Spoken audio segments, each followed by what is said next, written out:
SK news Kannada digital ಸುದ್ದಿವಾಹಿನಿಗೆ ಸ್ವಾಗತ.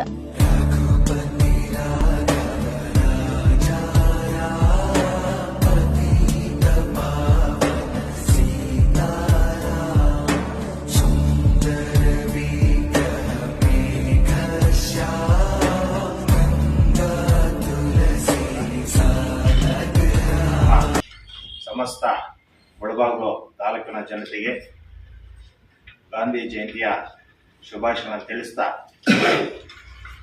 ಇವತ್ತು ನಮ್ಮ ದೇಶ ಕಂಡಂತಹ ಅತ್ಯಂತ ಮುಖ್ಯ ವ್ಯಕ್ತಿಗಳು ಸ್ವಾತಂತ್ರ್ಯಕ್ಕೆ ತರಲು ಅವರ ಜೀವನವನ್ನು ಮುಡುಪಾಗಿಟ್ಟಂತಹ ಗಾಂಧೀಜಿಯವರ ಜಯಂತಿಯನ್ನು ಅತ್ಯಂತ ವಿಜೃಂಭಣೆಯಿಂದ ನಮ್ಮ ತಾಲೂಕಿನಲ್ಲಿ ಎಲ್ಲ ಸರ್ಕಾರಿ ಕಚೇರಿಗಳಲ್ಲಿ ನಾವು ಆಚರಣೆ ಮಾಡ್ತಾ ಇದ್ದೀವಿ. ನಮ್ಮೆಲ್ಲರಿಗೂ ಗೊತ್ತಿರುವ ಹಾಗೆ ಗಾಂಧೀಜಿಯವರು ಅಹಿಂಸಾ ಮತ್ತು ಸತ್ಯದ ಮಾರ್ಗವನ್ನು ಆಧರಿಸಿ ನಮ್ಮ ದೇಶಕ್ಕೆ ಸ್ವಾತಂತ್ರ್ಯನ ತಂದುಕೊಟ್ರು. ಮುಖ್ಯವಾಗಿ ಅನೇಕ ಚಳುವಳಿಗಳನ್ನ ಮಾಡ್ತಾರೆ. ಅದರಲ್ಲಿ ಅಸಹಕಾರ ಚಳುವಳಿ ಇರ್ಬೋದು, ದಂಡಿ ಮೆರವಣಿಗೆ ಇರ್ಬೋದು, ಅದೇ ರೀತಿ ಭಾರತ ಬಿಟ್ಟು ತೊಲಗಿ ಕ್ವಿಟ್ ಇಂಡಿಯಾ ಚಳುವಳಿ ಇರ್ಬೋದು. ಈ ಒಂದು ಚಳುವಳಿ ಮುಖಾಂತರ ನಮಗೆ ಸ್ವಾತಂತ್ರ್ಯ ತಂದುಕೊಡ್ತಾರೆ. ಅದರ ಜೊತೆಗೆ ನಮ್ಮ ಭಾರತದ ಜನತೆಗೆ ಸಮಾನತೆ ಬಗ್ಗೆ, ಅಸ್ಪೃಶ್ಯತೆ ನಿರ್ಮೂಲನೆ ಬಗ್ಗೆ, ಮಹಿಳಾ ಹಕ್ಕುಗಳ ಬಗ್ಗೆ ಅನೇಕ ಬೋಧನೆಗಳನ್ನು ಮಾಡ್ತಾರೆ.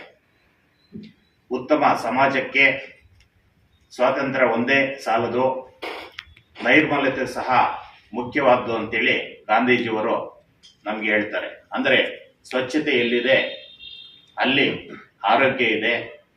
ಉತ್ತಮ ಆರೋಗ್ಯದಲ್ಲಿ ಉತ್ತಮ ದೇಶ ಆಗ್ತದೆ. ಆಗ ದೇಶ ಅಭಿವೃದ್ಧಿ ಹೊಂದಿದ ದೇಶವಾಗಿ ನಿರ್ಮಾಣವಾಗ್ತದೆ ಅಂತ ಆಗ ಗಾಂಧೀಜಿಯವರು ಹೇಳ್ತಾರೆ. ಸ್ವಚ್ಛಮೇವ ಜಯತೆ ಅನ್ನುವ ಒಂದು ಘೋಷವಾಕ್ಯದೊಂದಿಗೆ ಗಾಂಧೀಜಿಯವರು ಅವತ್ತು ಏನು ಹೇಳಿದರು ಆ ನಿಟ್ಟಿನಲ್ಲಿ ನಮ್ಮ ಸರ್ಕಾರ, ಕರ್ನಾಟಕ ಸರ್ಕಾರ ಮತ್ತು ಕೇಂದ್ರ ಸರ್ಕಾರ ನಿರ್ದೇಶನದಂತೆ ನಾವು 17ನೇ ತಾರೀಕು 17ರಿಂದ ಇವತ್ತು 1ನೇ ತಾರೀಕುವರೆಗೂ ನಮ್ಮ ತಾಲೂಕಿನಾದ್ಯಂತ ಎಲ್ಲ ಗ್ರಾಮ ಪಂಚಾಯಿತಿಗಳಲ್ಲಿ ಶ್ರಮದಾನವನ್ನು ಮಾಡುವ ಮುಖಾಂತರ ಸ್ವಚ್ಛತೆಗೆ ಹೆಚ್ಚು ಆದ್ಯತೆಯನ್ನು ನಾವು ನೀಡಿದ್ದೇವೆ.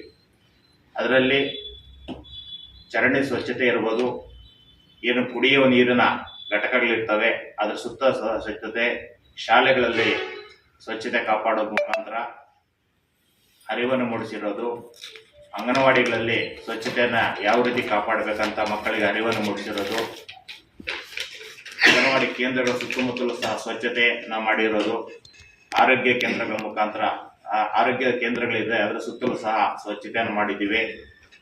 ಸಾರ್ವಜನಿಕ ಸ್ಥಳಗಳಲ್ಲಿ ಸಹ ಸ್ವಚ್ಛತೆಯನ್ನು ಮಾಡಿದ್ದೀವಿ. ಹೆಚ್ಚು ಕಸ ಎಲ್ಲಿ ಹಾಕ್ತಾರೆ ಆ ಸ್ಥಳವನ್ನು ಗುರುತಿಸಿ ಕಸ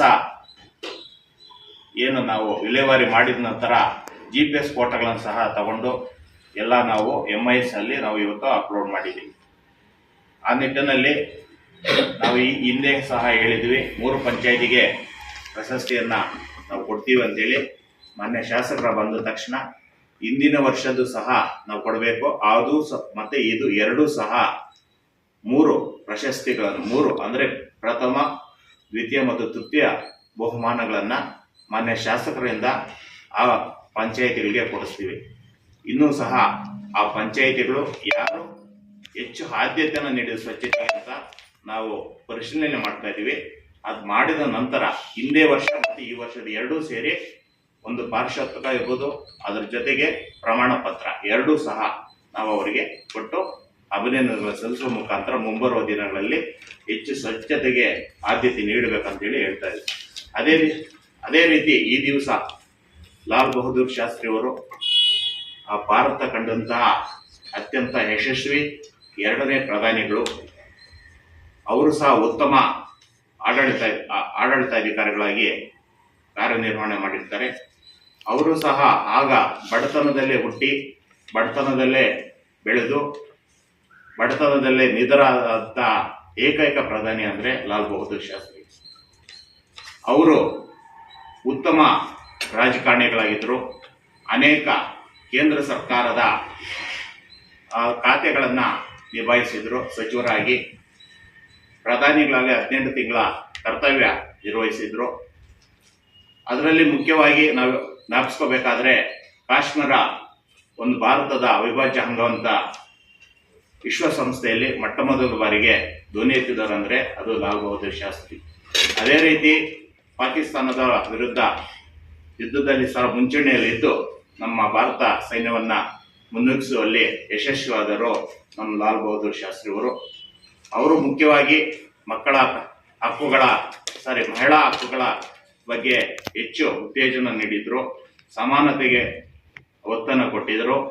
ಅಸಮಾನತೆ ಏನಿದೆ ಅದನ್ನು ನೀಗಲಾಡಿಸೋಕ್ಕೆ ಅವರು ಪ್ರಯತ್ನ ಮಾಡಿದರು. ಒಂದು ಉತ್ತಮವಾದ ದೇಶವನ್ನು ಕಟ್ಟುವ ನಿಟ್ಟಿನಲ್ಲಿ ಅವರು ಸಹ ಅನೇಕ ಹೋರಾಟಗಳನ್ನು ಗಾಂಧೀಜಿಯವರ ಜೊತೆಗೆ ಹೋರಾಡಿದರು. ಸ್ವಾತಂತ್ರ್ಯ ತಂದುಕೊಡಲು ಅವರು ಸಹ ಪ್ರಮುಖ ಪಾತ್ರವನ್ನು ವಹಿಸಿದರು. ಎಲ್ಲ ಚಳುವಳಿಗಳಲ್ಲಿ ಸಹ ಅವರು ಭಾಗವಹಿಸಿ ನಮ್ಮ ದೇಶದ ಒಂದು ಅಭಿವೃದ್ಧಿಗೆ ಶ್ರಮಿಸಿದಂಥ ಉತ್ತಮ ಪ್ರಧಾನಿ ಅಂದರೆ ತಪ್ಪಲಾಗದು. ಈ ದಿವಸ ಸಮಸ್ತ ನಮ್ಮ ಮುಳಬಾಗಿಲು ತಾಲೂಕಿನ ಜನತೆಗೆ ಗಾಂಧಿ ಜಯಂತಿ ಶುಭಾಶಯಗಳನ್ನು ಮತ್ತೊಮ್ಮೆ ಹೇಳ್ತಾ ನನ್ನ ಮಾತುಗಳನ್ನು ಮುಗಿಸ್ತೇನೆ. ನಮಸ್ಕಾರ.